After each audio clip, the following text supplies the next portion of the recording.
बिस्मिल्लाहिर्रहमानिर्रहीम legal opinion में भली कार आहियां इरफान महबूब। नाज़रीन, पाकिस्तान साफ़िन जे हवाले सां दुनिया जे ख़तरनाक तरीन मुल्कनि मां हिकु आहे। पाण हर रोज़ साफ़िन जे क़त्ल ऐं खेनि धमकियुनि बाबति ख़बरूं ॿुधंदा आहियूं। ऐं पाकिस्तान में वरी सिंध अहिड़ो वाहिद सूबो आहे जिते बदकिस्मतीअ सां साफ़िन जे क़त्ल या उन्हनि खे हिरासा करणु या वरी उन्हनि खे धमकियूं मिलण वारा जेके वाक़िया आहिनि उहे ॿियनि सूबनि जी निस्बत भिन कुझु घणा आहिनि। हाणे पूरे पाकिस्तान में सहाफ़िन जे तहफ़ुज़ जे लाइ, उन्हनि खे अहिड़नि वाक़ियनि खां बचाइण जे लाइ कहिड़ा क़ानून मौजूदु आहिनि या हुकूमतुनि इन हवाले सां कहिड़ो कमु कयो आहे, अॼु लीगल ओपिनियन में असां तव्हांखे उन मामले ते आगाही ॾींदासीं। ख़ासि करे सिंध में कहिड़ी क़ानून साज़ी थी आहे ऐं जेकॾहिं क़ानून साज़ी थी आहे त छा उहो क़ानून फ़ाल आहे ऐं सहाफ़िन खे उन क़ानून मां केतिरो फ़ाइदो हासिलु थी रहियो आहे, या जेका क़ानून साज़ी थी आहे उन क़ानून साज़ीअ सां सहाफ़िन खे जेके हिरासमेंट जा वाक़िया दरपेश आहिनि या जेके धमकियूं मिलनि थियूं या जेके क़त्ल जा वाक़िया पेश अचनि था उनखे रोकण में केतिरे हद ताईं मदद मिली सघे थी। गुज़िरियल ॾींहं बि इहे ख़बरूं नोट थियूं त मीरपुर माथिले जे सहाफ़ी शहीद नसरुल्लाह गॾाणी जे वारसनि ते हमिलो कयो वियो जेके एहतजाज ते वेठल हुआ। ऐं नसरुल्लाह गॾाणी समेत सिंध में जेके बि सहाफ़ी क़त्ल थिया आहिनि उनखां पोइ हिकिड़ो पुरज़ोर मुतालबो सॼी सिंध जी सिविल सोसाइटी ख़ासि करे सिंध जे सहाफ़िन इहो मुतालबो कयो त का क़ानून साज़ी ज़रूरु थियणु खपे। ही क़ानून साज़ी 2021 में थी। इहा क़ानून साज़ी छो थी, इन जो कहिड़ो मक़सदु हुयो ऐं हिन वक़्तु उन क़ानून तहत जेकॾहिं को ख़ासि इदारो या जेकॾहिं का ख़ासि कमीशन ठही आहे त उनजो कहिड़ो कमु आहे, केतिरी फ़ाल आहे, इन ते पाण ॻाल्हि ॿोल कंदासीं। उनखां अलावा दहशतगर्दी जो नासूर पाण ॾिसूं था त ॾींहों ॾींहुं वधंदो थो वञे। ख़ासि तौर ते बलोचिस्तान ऐं ख़ैबर पख्तूनख्वा में जेके दहशतगर्दी जा वाक़िया आहिनि उहे ॾींहों ॾींहुं वधनि पिया। पंजाब ऐं सिंध में बि असांखे अहिड़ा वाक़िया मुख़्तलिफ़ वक़्तनि ते रिपोर्ट थींदा रहिया आहिनि त रियासत दहशतगर्दीअ जे ख़ात्मे जे लाइ कहिड़ी क़ानून साज़ी कई आहे, उहा क़ानून साज़ी केतिरी सख़्तु आहे ऐं उन दहशतगर्दी जे ख़ात्मे जे लाइ जोड़ियल ख़ासि अदालतूं केतिरियूं मुतहरिक आहिनि, केतिरियूं फ़ाल आहिनि ऐं कहिड़ो कमु कनि पियूं, इन मामले ते बि पाण ॻाल्हाईंदासीं। असांखे स्टूडियो में जॉइन कयो आहे हाई कोर्ट जा वकील आहिनि सारंग महेसर साहब। सारंग साहब, तव्हांजी वॾी महिरबानी, तव्हां असांखे वक़्तु ॾिनो। सभ खां अवल त पाण गुफ़्तगू कंदासीं जेके सहाफ़िन सां मसइला दरपेश आहिनि। हूअं त खोड़ सारा मसइला आहिनि सहाफ़िन सां, पाण उन पासे नथा वञूं जेके उन्हनि जा ॿिया राइट्स बीहनि था, जेके लेबर खे राइट्स मिलनि था, पर स्पेशली हूअं त हर माण्हू जी जान क़ीमती आहे, पर सहाफ़त छाकाणि त हिकिड़ो हाई रिस्क प्रोफेशन आहे ऐं सहाफ़ी जी जेका ज़िंदगी हूंदी आहे उहा 24 कलाक रिस्क ते हूंदी आहे। सो सिंध में इन हवाले सां कहिड़ी क़ानून साज़ी थी आहे, उन ते अचण खां पहिरियां असांखे ॿुधायो त कॉन्स्टिट्यूशन स्कीम छा आहे सहाफ़िन जे हवाले सां या सहाफ़ी सां जुड़ियल जेका इज़हार आज़ादी आहे उन हवाले सां। अवल त मां धरती टीवी जो थुराइतो आहियां जिन मूंखे पंहिंजे क़ानूनी ख़्यालातनि जो इज़हार करण जे लाइ हिन प्रोग्राम में भलीकार कयो। ॾिठो वञे त सभ खां पहिरियां का बि लैंड हूंदी आहे, को बि कंट्री हूंदो आहे, को बि स्टेट हूंदो आहे त उनजो हिकिड़ो लॉ ऑफ लैंड हूंदो आहे जेको रन थींदो आहे, जेको हलंदो आहे कॉन्स्टिट्यूशन सां। सिमिलरली पाकिस्तान में the Islamic Republic of Pakistan में कॉन्स्टिट्यूशन ऑफ 1973 प्रोमलगेट कयो वियो आहे जंहिंमें आर्टिकल 8 खां 28 ताईं फंडामेंटल राइट्स ॾिना वेंदा आहिनि, न सिर्फ़ु हिकिड़े जर्नलिस्ट खे बल्कि हर उन माण्हू खे जेको इन स्टेट जो फ़र्ज़ु आहे। रही ॻाल्हि तव्हांजे सवाल जी त आर्टिकल 19 जेको freedom of speech and expression आहे उन में ॿुधायो वियो आहे त बाबा तव्हांखे राइट आहे त तव्हां कुझु बि अहिड़ो एक्सप्रेस करे सघो था जेको तव्हां महसूसु कयो, जेको जिथे ग़लति थी रहियो आहे, ऐं तव्हां कुझु बि ॻाल्हाए सघो था। पर उहो जेको राइट आहे उहो एब्सोल्यूट न आहे, उहो हिकु रिलेटिव राइट आहे असांजी इंग्लिश ज्यूरिस्प्रूडेंस खे मद्देनज़र रखंदे। अहिड़ी जॻह जिथे स्टेट इफेक्टिव थी वञे या स्टेट विक्टिम थी वञे उते उहो माण्हू नथो ॻाल्हाए सघे। सही आहे, हिकिड़ो दायराकार हिकिड़ो सर्कल आहे, उन में रही करे असांखे ॻाल्हाइणो आहे ऐं उन सर्कल खां ॿाहिरि असांखे नाहे निकिरणो। मतिलबु आज़ादी आहे असांखे हर शइ जी, पर सब्जेक्ट टू कॉन्स्टिट्यूशन उन में जेको दायरा इख्तियार ॾिनल आहे। सही।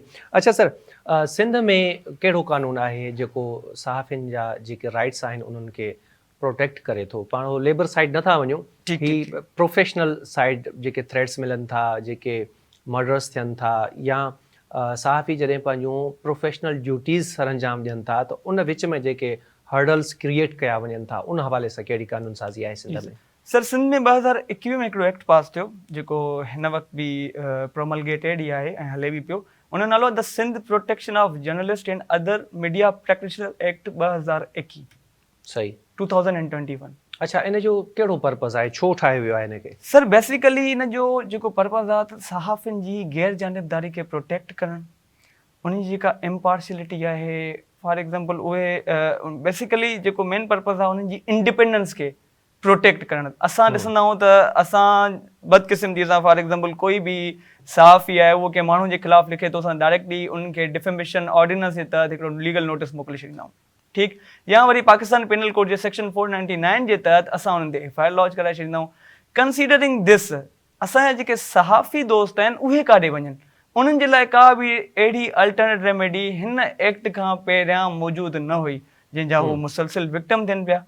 उन खां बाद में ही एक्ट पास थियो जंहिं में उन्हनि जी इंडिपेंडेंस, उन्हनि जी इम्पार्शियलिटी ऐं उन जे फ्रीडम ऑफ एक्सप्रेशन खे फर्दर डिफाइन कयो वियो त बाबा सहाफ़ी प्रोटेक्टेड आहिनि हिन एक्ट जे तहत, लिहाज़ा उन्हनि खे कोई बि माण्हू तंग नथो करे सघे एट दिस पॉइंट। ठीकु आहे। हाणे इन में ॿिया कहिड़ा कहिड़ा फंक्शन्स आहिनि या कहिड़ा कहिड़ा फ़ाइदा मिलंदा सहाफ़ियुनि खे, उन ते त पाण ईंदासीं, पर असां वटि मुख़्तलिफ़ वक़्तनि ते हिकिड़ो बहस थींदो रहियो आहे सहाफ़ी ऐं अताई सहाफ़ी वारो। जी। हाणे ही जॾहिं हिकिड़ो सहाफ़ियुनि जे हवाले सां कानून एक्ट 2021 में पास थियो आहे, त इन एक्ट में जेको सहाफ़ी आहे उन जी डेफिनेशन छा आहे, उनखे कीअं बयानु कयो वियो आहे, कहिड़ा पैरामीटर्स रखिया विया आहिनि त भई हीअ जेकॾहिं को माण्हू कमु करे थो त उहो सहाफ़ी आहे? सर ॾिसो, अवल त ही एक्ट सिर्फ़ु ऐं सिर्फ़ु जर्नलिस्ट, स्पेसिफिकली जर्नलिस्ट लाइ न आहे, छो त असां सम्झंदा आहियूं जंहिं मास कम्युनिकेशन जी डिग्री कई आहे उहो ई जर्नलिस्ट आहे। गॾोगॾु हिन एक्ट हिकिड़ो ब्रॉड स्कोप ॾेई छॾियो आहे मीडिया प्रैक्टिशनर्स खे, जेको फॉर एग्ज़ाम्पल इन्वॉल्व थो करे पियो हर उन फ़र्द खे जेको मीडिया सां डायरेक्टली आर इनडायरेक्टली कनेक्टेड आहे, ख़्वाह उहो हिकिड़ो ड्राइवर ई बस जो छो न हुजे, जेका तव्हांजी सहाफ़त वारी गाॾी आहे, जेका तव्हां फॉर एग्ज़ाम्पल अमूमन सुप्रीम कोर्ट में असां ॾिसंदा आहियूं त जनरेटर लॻल हूंदा आहिनि, मीडिया हाउस हूंदो आहे तव्हांजो, मीडिया हाउस में जेको इवन अदरवाइज़ हिकिड़ो क्लीनर आहे उहो बि इन एक्ट जे अंडर अचे थो। हाणे रही ॻाल्हि जर्नलिस्ट जी, जर्नलिस्ट उहो जेको डायरेक्टली कंहिं मीडिया सेल सां कनेक्टेड हुजे, जंहिं मीडिया सेल जे लाइ कमु कंदो हुजे, जेको कंहिं न्यूज़ पेपर जे लाइ कमु कंदो हुजे, उन सां गॾोगॾु जेके ॿिया मीडिया प्रैक्टिशनर्स अची वञनि जंहिंजे लाइ मूं पहिरियां ई तव्हांखे ॿुधाए छॾियो आहे।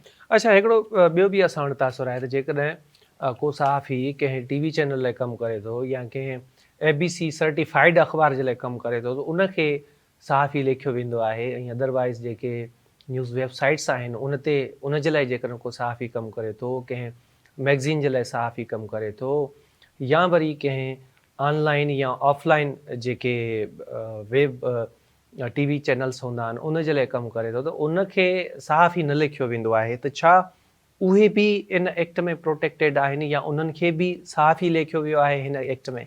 ॾिसो, हिन एक्ट में अगरि मां डेफिनेशन पढ़ंदो हलां जर्नलिस्ट जी, त जेके जेके ॻाल्हियूं तव्हां लेटर कयूं, बाद में कयूं, उहे सभु जर्नलिस्ट जी डेफिनेशन में फॉल कनि थियूं पियूं।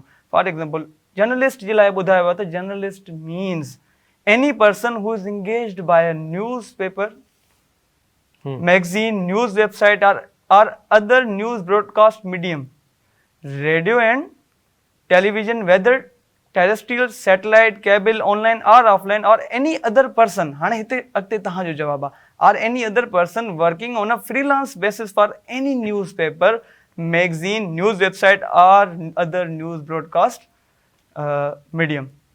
इहे सभु माण्हू जेके बि इन टाइप जो कमु कनि था, मतिलबु इनखे हिकिड़ो वॾो ब्रॉडर स्कोप ॾिनो वियो आहे त जर्नलिस्ट एक्टिविटीज़ सां जेको बि माण्हू कनेक्टेड आहे, ही इज़ अ जर्नलिस्ट।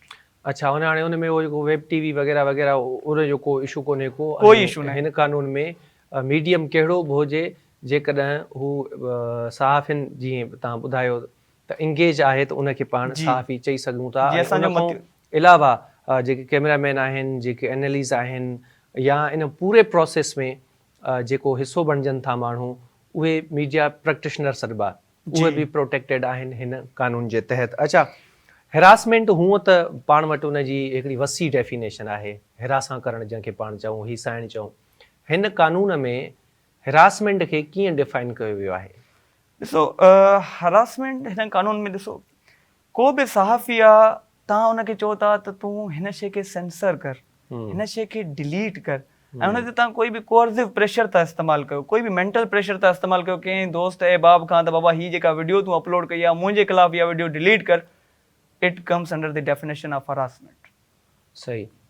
अच्छा, थ्रेड्स वग़ैरह जेके मिलनि था थ्रेड्स उहे? बिल्कुलु, गॾो गॾु ॾिसो न, हरासमेंट बेसिकली थ्रेड्स आहिनि ई आहिनि, पर स्पेसिफिकली फॉर एग्जाम्पल तव्हां कंहिं माण्हू खे धमकायो था, कंहिं सहाफ़ी खे धमकायो था त बाबा तूं सेंसर करे छॾ, डिलीट करे छॾ, कट करे छॾ, या हीअ इंफॉर्मेशन हीअं न लॻा, अकॉर्डिंगली उहा शइ हरासमेंट में ई फॉल कंदी आहे। अच्छा, पोइ जेकॾहिं कंहिं सां अहिड़े क़िस्म जी हिरासमेंट थिए थी, जी, पोइ हू सहाफ़ी काॾे वञे? असां वटि हिकिड़ो रवाजु आहे, असांखे SHO धमकी ॾिनी, असांखे सिपाही धमकी ॾिनी, त असां लिखंदासीं हुनजी जेका हाई अथॉरिटी हूंदी, जेकॾहिं सिपाही ॾिए थो त SHO खे लिखंदासीं, जी, SHO ॾिए थो त असां SSP खे लिखंदासीं, SSP ॾिए थो त IG खे लिखंदासीं। त हीउ कानून छा थो ॿुधाए? कोई बि गवर्नमेंट ऑफिशियल हुजे, प्राइवेट पर्सन हुजे, जेकॾहिं कंहिं सहाफ़ी खे थ्रेट करे थो त उन सहाफ़ी खे छा करणु खपे? हू किथे पंहिंजी फ़रियाद या किथे पंहिंजी दांह खणी वेंदो? छो जो अक्सर जेके केसिस आहिनि पाण वटि, उन में त असां ॾिसूं था त जेके गवर्नमेंट ऑफिशियल्स आहिनि उहे ई थ्रेट्स कनि था सहाफ़ियुनि खे। त हाणे सरकारी अमलदारनि जे ख़िलाफ़ वरी उन्हनि जी हाई अथॉरिटी वटि त कोन वञिबो न, जेकॾहिं वञिजे बि थो त को ख़ातिर ख़्वाह रिस्पॉन्स या उनजो को खड़तेल नथो निकिरे, त पोइ अहिड़ी कंडीशन में सहाफ़ी काॾे वञे, कंहिं वटि दांह फ़रियाद खणी वेंदो पंहिंजी? सर ॾिसो, हिन एक्ट जो सेक्शन नंबर 8 वाज़े आहे हिन शइ में त एस्टेब्लिशमेंट ऑफ कमीशन। हिन एक्ट जे तहत हिकिड़ी कमीशन एस्टेब्लिश थींदी। को बि अहिड़ो एक्ट हूंदो आहे जंहिंमें राइट्स ॾिना वेंदा आहिनि कंहिं बि पार्टी खे, कंहिं बि अहिड़े अग्रीव्ड माण्हू खे, त गॾो गॾु उन्हनि खे उन शइ जी रेमेडी बि ॾिनी वेंदी आहे त हू पंहिंजे ग्रीवेंसेस जे रिड्रेसल जे लाइ केॾे वेंदा। सिमिलरली हिन एक्ट में कमीशन अपॉइंट कई वई आहे। उन कमीशन में डिफरेंट मेंबर्स आहिनि, मेन चेयरमैन आहे, चेयरमैन खां बाद में एक्स ऑफिशियो मेंबर्स हूंदा आहिनि, by virtue of the office उहे कमु कंदा आहिनि, ऐं गॾो गॾु non official members. Sir, ex officio जो मतिलबु आहे from the office. For example you are the secretary human rights. अगरि तव्हां हिकिड़ो असांजो सहाफ़ी दोस्त सम्झे थो पियो त भाउ मुंहिंजा ह्यूमन राइट्स स्टेक ते आहिनि, right to liberty, right to life, right to safety stake ते आहे, त it is direct the work of human rights commissions, human rights ministries, okay? Considering this, the उनजो जेको secretary हूंदो, from his office will hold the membership of the commission, okay? ठीक जी। अच्छा, ॿिया कहिड़ा कहिड़ा मेंबर हूंदा हिन में? चेयरपर्सन केरु हूंदो, स्पेसिफाई थियल आहे हिन एक्ट में? सर, स्पेसिफाई थियल आहे चेयरपर्सन जो। चेयरपर्सन आया त कोई रिटायर्ड जस्टिस हुजे हाई कोर्ट जो, या त ग्रेड 20 जो ऑफिसर हुजे। जी, असां वटि रशीद रिज़वी साहब, रशीद रिज़वी साहब, अल्लाह साईं उनखे मग़फ़िरत करे। जी बिल्कुलु। ऐं उन खां हटी करे सर हिन जा जेके एक्स ऑफिशियो मेंबर्स आहिनि, माना टॉप ते अची वियो असांजो चेयरमैन, उन खां बाद में एक्स ऑफिशियो मेंबर सर तक़रीबन पंहिंजो सेक्रेटरी इंफॉर्मेशन डिपार्टमेंट आहे, उन खां हटी करे सर सेक्रेटरी होम डिपार्टमेंट आहे, सेक्रेटरी लॉ डिपार्टमेंट आहे, ऐं सेक्रेटरी ह्यूमन राइट्स डिपार्टमेंट आहे। गॾो गॾु सर नॉन ऑफिशियल मेंबर्स आहिनि, जीअं तव्हां जूं पंहिंजूं जीअं असांजी बार एसोसिएशन हूंदी आहे, सिमिलरली असांजो फेडरल यूनियन ऑफ जर्नलिस्ट आहे, उन्हनि जो को बि हिकिड़ो नामज़द करदा माण्हू हूंदो, सहाफ़ी हूंदो। उन खां हटी करे सर तव्हांजो council of Pakistan news papers editor, उनजो तव्हांजो हिकिड़ो नॉमिनी हूंदो। गॾो गॾु सर पाकिस्तान ब्रॉडकास्टर्स एसोसिएशन जो हिकिड़ो नॉमिनी हूंदो, पाकिस्तान बार काउंसिल जो हिकिड़ो नॉमिनी हूंदो, ऐं 2 मेंबर असांजी प्रोविंशियल असेंबलीज़ जा हूंदा, ऐं ॿियो कोई बि हिकिड़ो जेको AAPNEs आहिनि उन्हनि जो को न को हिकिड़ो नॉमिनी हूंदो। इहे सभु मिली करे कमीशन ठाहींदा, ठीकु, ऐं उन जे अंडर तव्हां जेको आहे न कंप्लेन लॉन्च करे सघो था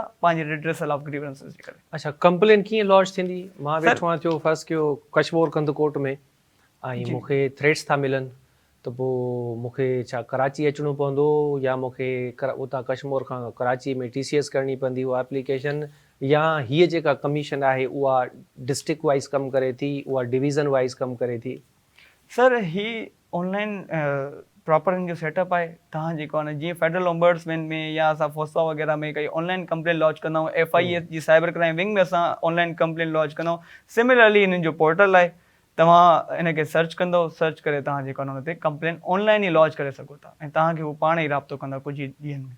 अच्छा जंहिंजी लिमिटेशन इहा आहे त 3 ॾींहंनि जे अंदरि हुननि खे डिसाइड करणी आहे इहा कंप्लेन। 3 ॾींहंनि जे अंदरि? जी 3 ॾींहंनि जे अंदरि। अच्छा कहिड़ो कहिड़ो पावर आहे हिन कमीशन वटि? सर हिन डिसाइड मां छा मुराद उन ते पहिरियां अचूं, उन जी। में पावर बि मुंहिंजो ख़्यालु आहे त डिफाइन थी वेंदा। डिसीशन मां छा मुराद आहे?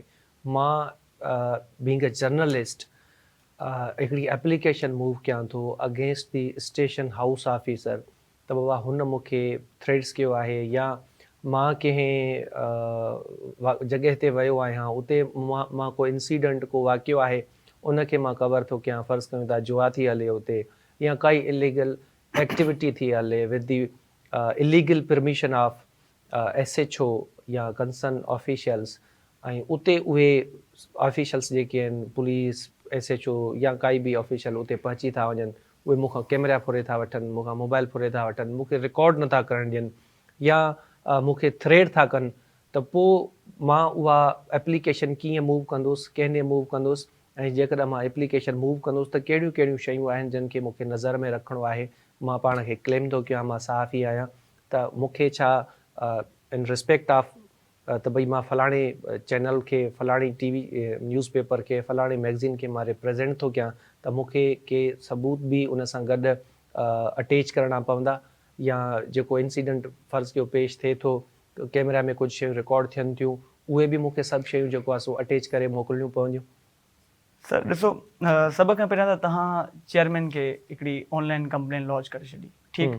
कंप्लेन असां जॾहिं बि लॉन्च कंदा आहियूं त उहो जेको बि इदारो हूंदो आहे जंहिंखे असां कंप्लेन लॉन्च था कयूं, उहो कॉग्निजेंस छा ते वठंदो, उहो कॉग्निजेंस तव्हांजे अवेलेबल एविडेंस और तव्हांजे फैक्ट्स ते ई वठंदो। सही। लिहाज़ा अगरि तव्हां अहिड़ी काई वीडियो या अहिड़ा काई व्हाट्सएप मैसेजिस स्क्रीनशॉट्स अगरि तव्हां उहे अपेंड करणु चाहियो था त उहो वधीक बहितर आहे, उहो तव्हांजो केस स्ट्रॉन्ग कंदो। सही। ठीकु सर। उन खां हटी करे तव्हांजो ॿियो क्वेश्चन हो त ॿियो क्वेश्चन तव्हांजो हुयो मुंहिंजे ख़्याल में इन मुतालिक़ त कंप्लेंट्स जो रिड्रेसल बेसिकली आहे छा। दरअसल ॾिसो हिन में प्रॉपरली हिन कानून में शायदि मां हिन शइ खे फ्लॉ थो सम्झां त प्रॉपर रिड्रेसल जे बारे में नाहे ॿुधायो वियो। रिड्रेसल मुराद ईअं थी सघे थो, ॾिसो कोई बि कानून हूंदो आहे उहो साइलेंट हूंदो आहे काथे काथे, जिथे असां ऑनरेबल कोर्ट्स जी इंटरप्रिटेशन में हलिया वेंदा आहियूं, रूल्स ठाहिया वेंदा आहिनि उन्हनि जा, जी, या वरी रूल्स बि ठाहिया वेंदा या आहिनि, वरी रूल्स बि ठाहिया वेंदा आहिनि। दरअसल हिन अञा त अहिड़ा एज सच प्रॉपर रूल्स ठाहिया न आहिनि, ठीकु। जेके हिन खे ठाहिणा आहिनि उहे ठाहिणा आहिनि, बाक़ी शेड्यूल्ड ऑफेंसिस मौजूदु आहिनि, ठीकु। ठीकु आहे महेसर साहब, पाण इन ते ॻाल्हि ॿोल कंदासीं। अञा कुझु शयूं आहिनि जेके रहिजी आहिनि, पर नंढड़ी साई जो वक़्तु थियो आहे। नाज़रीन ब्रेक वठूं था, ब्रेक खां पोइ ॿीहर तव्हांजी ख़िदमत में हाज़िर थियूं था। Stay with us.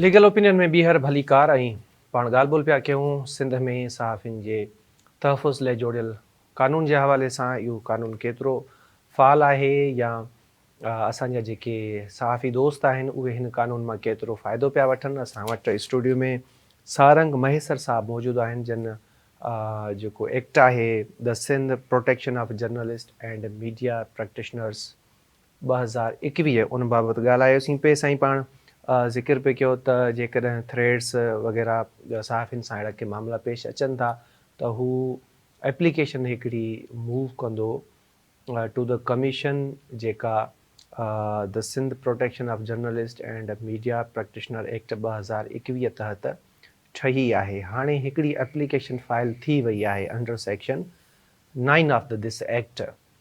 What will be the procedure, उहा कीअं हलंदी, कहिड़ा कहिड़ा पावर्स आहिनि हिन कमीशन वटि? जीअं असां एप्लीकेशन लॉन्च करे छॾीसीं, कोई बि हिकिड़ो जर्नलिस्ट आहे उन एप्लीकेशन लॉन्च करे छॾी, सभ खां पहिरियां, ठीकु आहे, हू छा कंदी, उन ते क्रिटिकली एवेल्युएट कंदी त आया ही एप्लीकेशन मेंटेनेबल आहे या न आहे। वंस उहा एप्लीकेशन क़ाबिले समाज जोगी थी, ठीकु आहे, हू रिलेवेंट अथॉरिटीज़ खे समन करे सघे थी। फॉर एग्ज़ाम्पल को हिकिड़ो पुलिस वारो आहे, उहो हुनखे तंग थो करे, बीट IG, बीट ऐं इंस्पेक्टर, काथे बि को बि ॿार न आहे। अलबत्ता हिन कमीशन खे वास्ट पावर्स ॾिना विया आहिनि त हू कंहिंखां बि रिकॉर्ड समन कराए सघे थी, ठीकु। उन खां बाद में जॾहिं हू सम्झंदी त ही वाक़ई में ही हिकिड़ो ग़लति एक्ट थियो आहे, असांजे सहाफ़ी जे ख़िलाफ़ु कोई क्राइम थियो आहे, कोई ऑफेंस थियो आहे, त हू गवर्नमेंट खे लिखंदी विदिन 14 डेज़ त बाबा हिन एक्ट और ओमिशन जी तव्हां कॉग्निजेंस वठो। पोइ गवर्नमेंट हुन शइ जी कॉग्निजेंस वठंदी। अच्छा, आईजी खे बि तलब करे सघे थी, IG खे बि तलब करे सघे थी, एजेंसी खे बि तलब करे लॉ सघे थी। एनफोर्समेंट एजेंसीज़ खे बि तलब करे सघे थी, हुन वटि सो मोटो पावर्स आहिनि, हू ख़ुदि बि हुन शइ जी कॉग्निजेंस वठी सघे थी, इवन अगरि अदरवाइज़ को साफ़ ई ख़ुदि इन्फॉर्म नथो करे। अच्छा, माना पाण सवली सिंधी में ईअं खणी चऊं त हूअं जेकॾहिं को साफ़ी डायरेक्टली अप्रोच करे थो कंहिं पंहिंजे थ्रेड्स जे हवाले सां कंहिं सरकारी अमलदार वटि, त हुन जी का दांह फरियाद ॿुधी न वेंदी आहे। जीअं पाण हिकिड़ो एग्ज़ाम्पल ॿुधायो त कंहिं SHO धमकी ॾिनी कंहिं साफ़ी खे, SP वटि वियो, IG वटि वियो, त हू एतिरो को उनखे सुठे तरीक़े सां ओबलाइज नथा कनि इन मामले ते। पर जेकॾहिं उहा साॻी एप्लीकेशन अंडर सेक्शन 9 हिन कमीशन जे साम्हूं अचे थी, त उहा कमीशन उन ते नोटिस वठंदी, उन ते प्रोसीडिंग्स कंदी, हुनखे जेकॾहिं को रिकॉर्ड घुर्बल आहे त हू रिकॉर्ड ॾींदी। जेकॾहिं IG समेत या एजेंसी जे कंहिं अमलदार समेत कंहिंखे बि तलब करिणो आहे त हुन कमीशन वटि अख़्तियार आहे त हू उनखे तलब करे सघे थी ऐं 30 ॾींहंनि जे अंदरि उन एप्लीकेशन खे फाइनल कंदी। जेकॾहिं उहा जेका एप्लीकेशन जो फ़ैसिलो आहे या जेके फाइंडिंग्स आहिनि उहे अगेंस्ट अचनि थियूं कंहिं प्राइवेट या गवर्नमेंट ऑफिशियल ख़िलाफ़, त पोइ उहा जेका कमीशन आहे उहा हुकूमत खे लिखंदी त भई फलाणे माण्हू जे ख़िलाफ़ु मूंखे कंप्लेन रिसीव थी हुई ऐं हुन कंप्लेन में हू गिल्टी आहे, हुन सहाफ़ी खे धमकायो आहे या हुन जूं जेके प्रोफेशनल ड्यूटीज़ आहिनि उनखे परफॉर्म करण में हिन हर्डल्स क्रिएट कया आहिनि, त पोइ हुकूमत जेको आहे सो जेको एज़ पर एक्शन आहे उहो इन जे ख़िलाफ़ु कार्रवाई कंदी। जेकॾहिं FIR ठहे थी, को डिसिप्लिनरी एक्शन ठहे थो त उनखे प्रोसीड कंदी ऐं जेकॾहिं मामला बाद में उहे कोर्ट में हलिया वञनि था त पोइ हिन कोर्ट खे हिन कमीशन खे उहो बि अख़्तियार आहे त हू कंसर्न कोर्ट खे लिखे, उहा कोर्ट मॉडल कोर्ट ई छो न हुजे, उनखे हू लिखी सघे थी त हीअ साफ़ी जो मामिलो जेको आहे उहो तव्हां वटि पेंडिंग आहे, हिन जो स्पीडी ट्रायल कयो वञे। हाणे मिसाल जी ॻाल्हि आहे, हाणे जेको नसरुल्ला गॾाणी जो क़त्ल केस पेंडिंग आहे before the concern court of law, त उन ते बि हिन कमीशन वटि उहो अख़्तियार आहे त हू उन कोर्ट खे लिखी सघे थी त हिन जो स्पीडी ट्रायल कयो। त हीअ गवर्नमेंट हिकिड़ी पाण खणी चऊं त हिकिड़े क़िस्म जी पंहिंजी फ्रेंचाइज़ मुतारिफ़ कराई आहे, जेके सहाफ़ियुनि जा जेके इशूज़ आहिनि related to their professional duties उनखे एड्रेस कनि थियूं ऐं उन में ज़रे घटि सिंध जे हर इदारे जो सेक्रेटरी या जेको मेंबर आहे उहो मौजूदु आहे। अच्छा सर, हाणे तव्हां इहो बि ॿुधायो त हिन जो जेको सोमोटो आहे उहो पाण मुरादो बि वठी सघे थी कमीशन। हाणे पाण अचूं था दहशतगर्दी वारे पासे। सभ खां पहिरियां त असां वटि हिकिड़ो अजीब तासुर आहे या रवाजु खणी आहे त जेको बि कंहिंसां का दुश्मनी आहे या इवन जेके एहतजाज वग़ैरह थियनि था उते बि असां ॾिसंदा आहियूं त पुलिस जेको आहे सो उहा दहशतगर्दी जी FIR कटे छॾींदी आहे। इन खां पहिरियां पाण वञूं त रिलेवेंट लॉस कहिड़ा आहिनि सिंध में या ओवरऑल पाकिस्तान में जेके हिन वक़्तु एक्सरसाइज़ थियनि पिया। सभ खां पहिरियां त असांखे इहो ॿुधायो त डेफिनेशन आहे छा दहशतगर्दी जी, कहिड़ा कहिड़ा पैरामीटर्स तय थियल आहिनि। हिकिड़ा त कानून में तय थियल आहिनि, पर बाद में वरी सुप्रीम कोर्ट हिकिड़ी जजमेंट ॾिनी हुई जेका हाणे फाइनल तसवर थिए थी according to the definition of terrorism.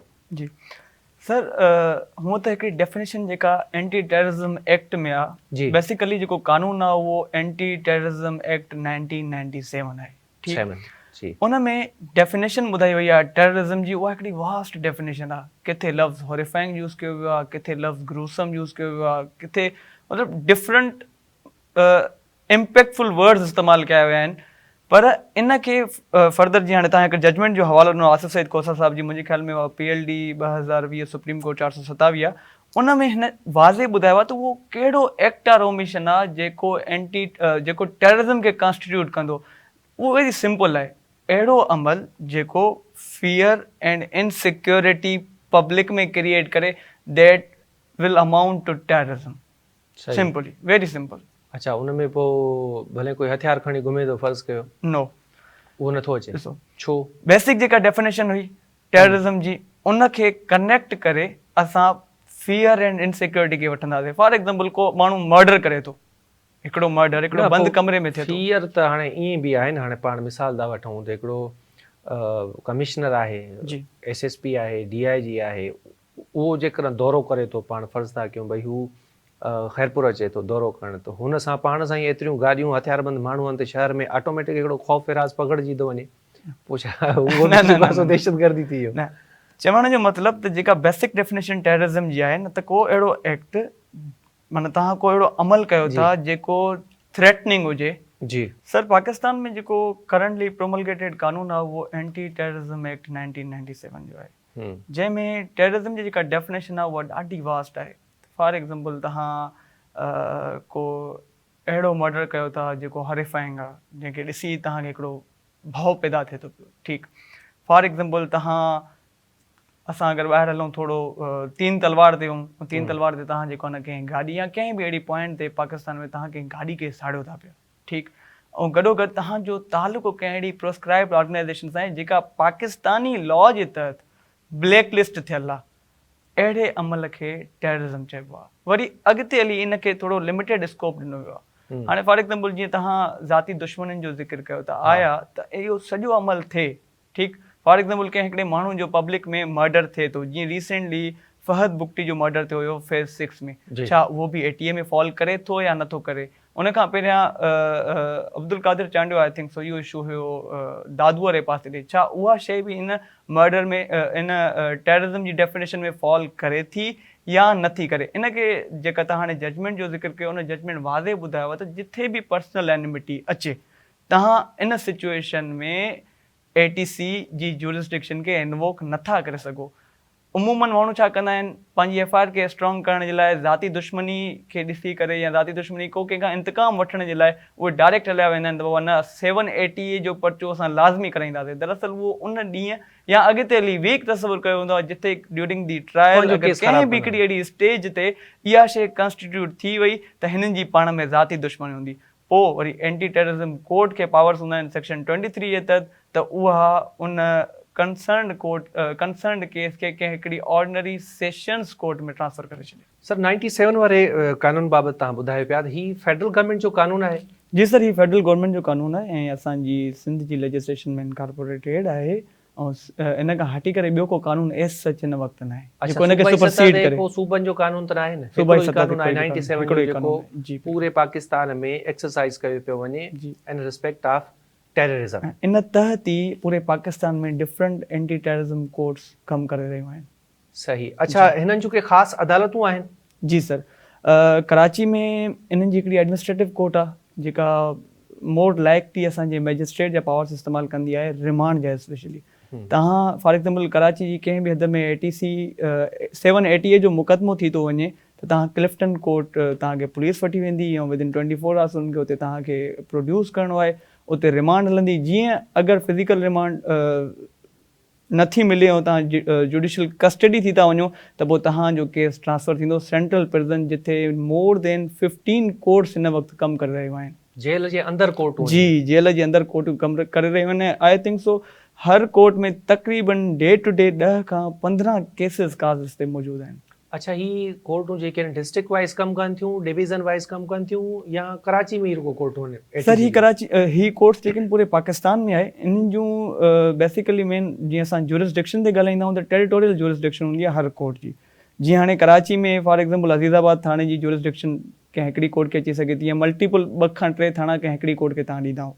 For example, अगरि तव्हांजी सखर जे वेझो कंहिं थाणे ते FIR थिए थी त उहा कराची न ईंदी, उहा सखर जी ATC कोर्ट में वेंदी। जीअं इस्लामाबाद में कलेक्टर नी असांजे फाज़िल सीनियर मेंबर शेर अफ़ज़ल मरवत ऐं शुएब शहीन साहब खे पेश कयो हुयो ATC जी कोर्ट में, त उहा हद उतां जी हुई, ठीकु। जुरिस्डिक्शन जेका आहे असांजी बेसिकली टेरिटोरियल हूंदी आहे हिन में।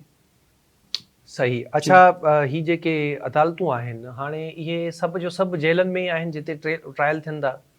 सर, कराची वारियूं जेके टोटली आहिनि इहे जेल में आहिनि ऐं इस्लामाबाद जी जेल में न आहे। बाक़ी ॿियनि जो मूंखे एग्ज़ैक्ट अंदाज़ो न आहे त किथे किथे आहिनि। मतिलबु उहो गवर्नमेंट जी पंहिंजी सवाबदीद आहे, गवर्नमेंट जी पंहिंजी जेल में मुंतकिल करणु चाहे अदालतूं तो करे सघे थी। जी बिल्कुलु, to ensure the security purpose, security as well as expeditious justice. अच्छा, हिननि जे ट्रायल में का इनफरादियत आहे, को फ़र्क़ु आहे, या हूअं जेको आम ट्रायल थिए थो कंहिं बि ऑफेंस जो PPC में CRPC तहत सिमिलर आहे, या का चेंजिंग आहे? हिननि जो बि वरी को पंहिंजो रूल्स रेगुलेशन ठहियल आहिनि? सर ॾिसो, कोई बि तव्हां एक्ट पास कयो था पिया त उन तहत उन कोर्ट खे पावर्स ॾिना वेंदा आहिनि। फॉर एग्ज़ाम्पल, तव्हां अचो बेल ते, त आम असां कंहिं बि कोर्ट में कोई बि ड्राफ्ट प्रोवाइड कंदा आहियूं त सेक्शन 498 और 497 कोड ऑफ क्रिमिनल प्रोसीजर ॾींदा आहियूं। हिते असां डायरेक्ट ॾींदा आहियूं 21D जे तहत, R21E जे तहत। उन में छा हूंदो आहे त हिकिड़ो कोड खे पंहिंजो पावर आहे उहो उतां एक्सरसाइज करे थी, उतां डिराइव करे थी। सिमिलरली हिननि जी जेका पनिशमेंट आहे उहा बनस्बत असांजे ऑर्डिनरी कोर्स जी उहा थोरी हीनियस हूंदी आहे। फॉर एग्ज़ाम्पल तव्हां को भतो वठो था पिया ॿाहिरि, असां अमूमन ॾिसंदा आहियूं कंहिं शॉपिंग मॉल जे ॿाहिरां बीठा हूंदा आहियूं त माण्हू पर्ची खणी अची बीह रहंदा आहिनि, सर ये पर्ची ॾे। अब बेसिकली असां वटि एतिरो टाइम न हूंदो आहे त असां चेक कयूं त आया या कराची मेट्रोपॉलिटन कॉर्पोरेशन वारनि जी पर्ची आहे या कंहिं ॿिए जी आहे। कोई हिकिड़ो माण्हू ईअं फॉर सेक ऑफ भतो वठण जे लाइ असां खां वठे थो पियो। हाणे इहो ऑफेंस आहे, हिकिड़ो ऑर्डिनरी ऑफेंस आहे। पर इहो ई ऑफेंस अगरि कंहिं उते कयो वञे त बाबा हिकिड़ी दाइश ऑर्गेनाइज़ेशन आहे या तारीख़ तालिबान पाकिस्तान हिकिड़ी ऑर्गेनाइज़ेशन आहे जेका ब्लैक लिस्ट थियल आहे, उन तहत जॾहिं तव्हां वठंदव, उन जे थ्रू तव्हां वठंदव या तव्हांजो को कनेक्शन उन्हनि सां साबित थी वियो त पोइ तव्हां ATA जे अंडर फॉल कयो था पिया। ऐं उनजी जेका सज़ा आहे उहा होॾे त तव्हां सिंपल इम्प्रिज़नमेंट हूंदी आहे, हिते तव्हांजी रिगोरियस इम्प्रिज़नमेंट हूंदी आहे जंहिंखे असां चवंदा आहियूं हार्ड लेबर। अच्छा सर, हिन में जेको प्रोसीजर हले थो पाण वटि, मूं जेका मां शइ पुछण पे चाही त हिन जो जेको ट्रायल आहे उहो CRPC तहत थींदो या हिननि जा पंहिंजा रूल्स रेगुलेशन्स आहिनि? सर हिननि जा पंहिंजा रूल्स ऐं रेगुलेशन्स आहिनि। हिननि जो जेको ट्रायल आहे उहो समरी ट्रायल हूंदो आहे। असांजा माना ट्रायल खे अगरि असां टोड़ींदा आहियूं त ॿिनि क़िस्मनि जा ट्रायल हूंदा आहिनि। हिकिड़ो ट्रायल ऑर्डिनरी हूंदो आहे, सिंपल हूंदो आहे, ॿियो समरी हूंदो आहे जेको एट अर्लीएस्ट मुकमल थियणु घुरिजे। ठीकु, हिननि जी लिमिटेशन आहे 6 महीननि जी, त हिननि खे विदिन 6 months इहो डिसाइड करिणो आहे। पर सब्जेक्ट टू सर्टन सिचुएशन्स कॾहिं कॾहिं डिसाइड न थींदो आहे त हुनजो कोई नेगेटिव इम्पैक्ट न हूंदो आहे, पर एट अर्लीएस्ट हिननि खे मुकमल करिणो हूंदो आहे। अच्छा, बेल जो छा तरीक़ेकार आहे? हूअं त जेको सिंपल प्रोसीजर आहे पाण वटि, प्रोहिबिटरी क्लास आहे, नॉन प्रोहिबिटरी क्लास आहे, ऐं बेलेबल आहे, नॉन बेलेबल ऑफेंस आहे। त ही दहशतगर्दी ATC वारो जेको मामिलो आहे, इन पासे बि इहे सभु शयूं फॉलो कनि थियूं? Bailable, non bailable, prohibitory, non prohibitory, या कहिड़ा कहिड़ा नुक़्ता आहिनि जेके ज़मानत वारे वक़्तु अदालत खे कंसीडर करणा आहिनि? सर ॾिसो, कोई बि कानून आहे उहो कॾहिं बि मेन कानून खां ॿाहिरि नथो वञी सघे, मुतज़ाद नथो थी सघे। पर अगरि थिए बि थो कंहिं इंस्टेंस ते त असां उन लेटर इन टाइम वारे खे प्रिवेल कराईंदा आहियूं, उन जे तहत आर्ग्यूमेंट्स कंदा आहियूं। बेल बेसिकली जिथे बि ॾिठो वञे उन्हनि जा कुझु ई ग्राउंड्स आहिनि, जीअं को इनऑर्डिनेट डिले थी वियो, तव्हांजो फर्दर इंक्वायरी थी वियो, तव्हांजो प्रोहिबिटरी क्लास थी वियो। जीअं हिकिड़ो कॉमन तसवुर बि आहे या वरी चओ कॉमन हिकिड़ी मिथ बि आहे त अहिड़ा ऑफेंसिस जेके 3 साल खां घटि सज़ा वारा आहिनि उहे बेलेबल हूंदा आहिनि, ऐं 3 साल खां जेके वधीक वारा आहिनि उहे नॉन बेलेबल हूंदा आहिनि। सिमिलरली ATC में बि? जी हा, ATC में बि ईअं ई आहे। सही, ठीकु आहे। ATC में बि तव्हां फॉर एग्ज़ाम्पल तव्हां ते का FIR थिए थी, तव्हांजा बेसिकली ग्राउंड्स साॻा ई हूंदा, तव्हांखे सेम तरीक़े सां पंहिंजो केस प्रूव करिणो आहे। ट्रायल बि तव्हांजो उन ई नेचर सां हलंदो, पर ट्रायल थोरो एक्सपीडिशियसली हलंदो। ऐं जेको हुन में पंहिंजो इन्वेस्टिगेटिंग ऑफिसर हूंदो उहो नॉट बिलो द रैंक ऑफ इंस्पेक्टर हूंदो।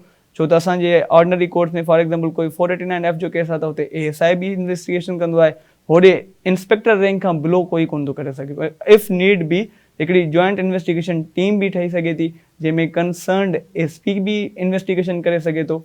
इहा माना बेसिकली थोरियूं घणियूं चेंजिंग्स आहिनि। अच्छा सर, नंढिड़ो सवाल, पोइ वरी असां टाइम पुॼाणी ते पियो पहुचे त ही स्पेशल लॉ आहे। स्पेशल लॉ में घणे भाङे ईअं थींदो आहे त टाइम फिक्स कयो वेंदो आहे ट्रायल जो, त हिन में बि को टाइम फिक्स थियल आहे? साल, 2 साल, 6 महीना, त ट्रायल तव्हांखे कंक्लूजन करिणो आहे हिन जो?